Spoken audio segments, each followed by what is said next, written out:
Hi there, and thanks so much for joining us today. Welcome to the 1,000 Miles Across Desert and Mountains project.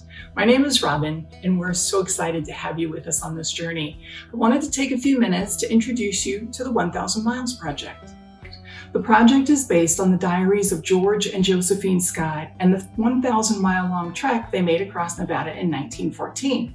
There are 3 existing diaries in all, so we selected highlights from their trip, and from those selections created a series of short videos, podcast-style audio segments, and worksheets.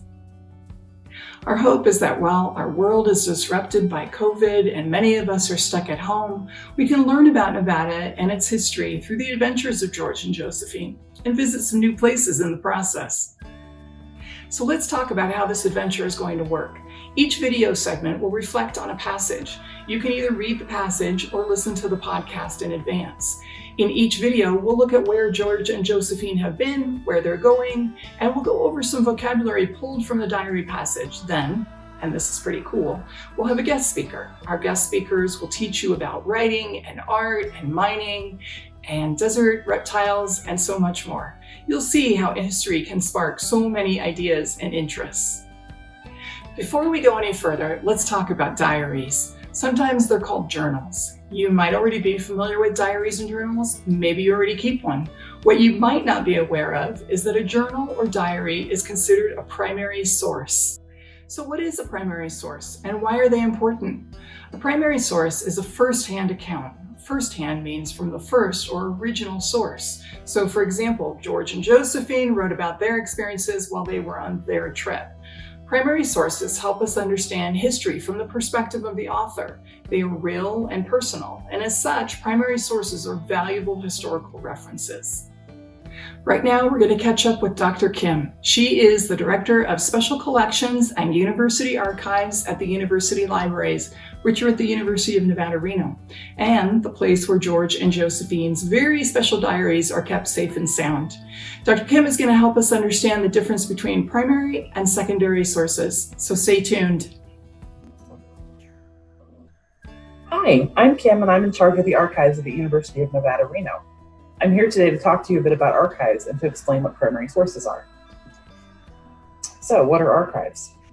Archives are like libraries. We focus on collecting primary sources. Archives are usually open to everyone. If you or a friend or sibling has been involved in History Day, you may have already been to an archives.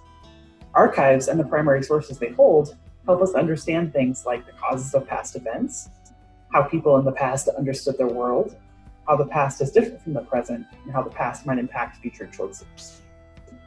So, what's a primary source? A primary source is something that was created at the time of an event or historical period by someone who was there or alive during the time. A good primary source can be used to learn something about the person, place, animal, event, or thing during that time period. Primary sources can come in a lot of forms. Diaries, maps, photographs, postcards. They can also include more current types of things like text messages and receipts.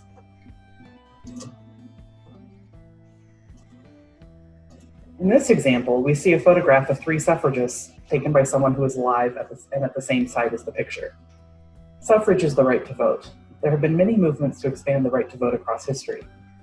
This photo is from the time period in the United States when women were seeking the right to vote.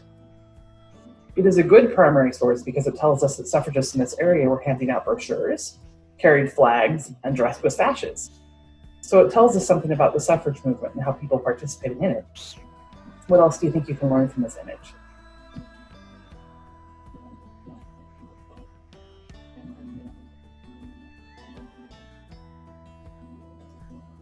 A secondary source is created after the fact. It is created secondhand by someone who did not live during the time or who was not there. Secondary sources often rely on primary sources to get their information about an event. They're usually created many years after the original event or time period. Secondary sources are pre-digested, meaning that primary sources contain lots of information and secondary sources talk about only the information that the person who made the secondary source was interested in. Doesn't mean that the secondary source is wrong. It just means that there's probably additional information to learn if you look at the primary source yourself. So let's talk a bit more about the difference between primary versus secondary. This secondary source here, Suffragette, The Battle for Equality by David Roberts, talks about women's suffrage in the United States and elsewhere, specific events in the movement, specific people, and gives some information about women's lives during the 1800s and early 1900s. It also talks about the role of African American suffragists such as Ida B. Wells and women's suffrage movements worldwide. Because a secondary source draws from many different primary sources, it can have more information than a single primary source. A single primary source also has more information than is passed on to the secondary source. In our example here, from roughly 1912, the primary source gives information on things other than suffrage. For example, it can provide information about fashion. See the example of the fur coat the lady is wearing. Or you can see information about events happening around the time the photo was taken. These women are carrying a sign advertising a mass meeting. It says, "Mass meeting at the Opera House, January 9th at 8:15 p.m. Miss Anna Shaw will be a speaker." Primary sources are important because history is important. Primary sources are the raw ingredients that help us understand what happened. Books and movies that tell true stories rely on primary sources to understand history. So, now it's time to do a little experiment. I'm going to show you a couple of items and I'm going to ask you if you think it's a primary source. So if we remember, the criteria is that it needs to be made by someone who was there. So, here's a shopping list. Do you think this is a primary source?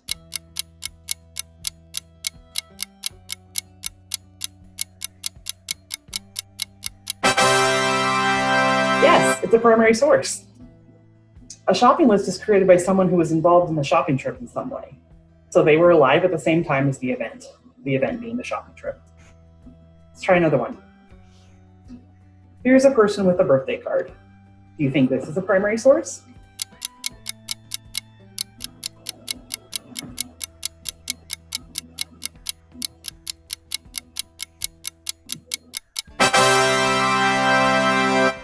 It is. A birthday card is sent by someone to someone time when the birthday happened.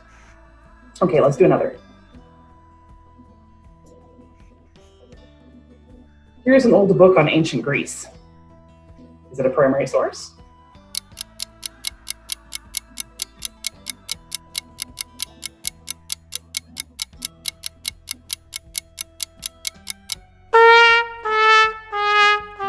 No, it's not a primary source. Even though the book is quite old, it was published in 1891 or almost 130 years ago. It was not written at the same time as the period it's talking about. For it to be a primary source, it would have had to have been written in around 600 or earlier. So at least 1,291 years before this book was written. It could only be a primary source about Greece if it's from Greece, ancient Greece, and this one is not.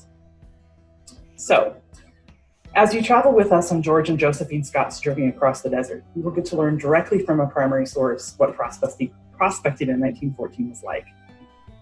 This is George and Josephine's story, in their own words, recorded as they lived it. Enjoy the journey.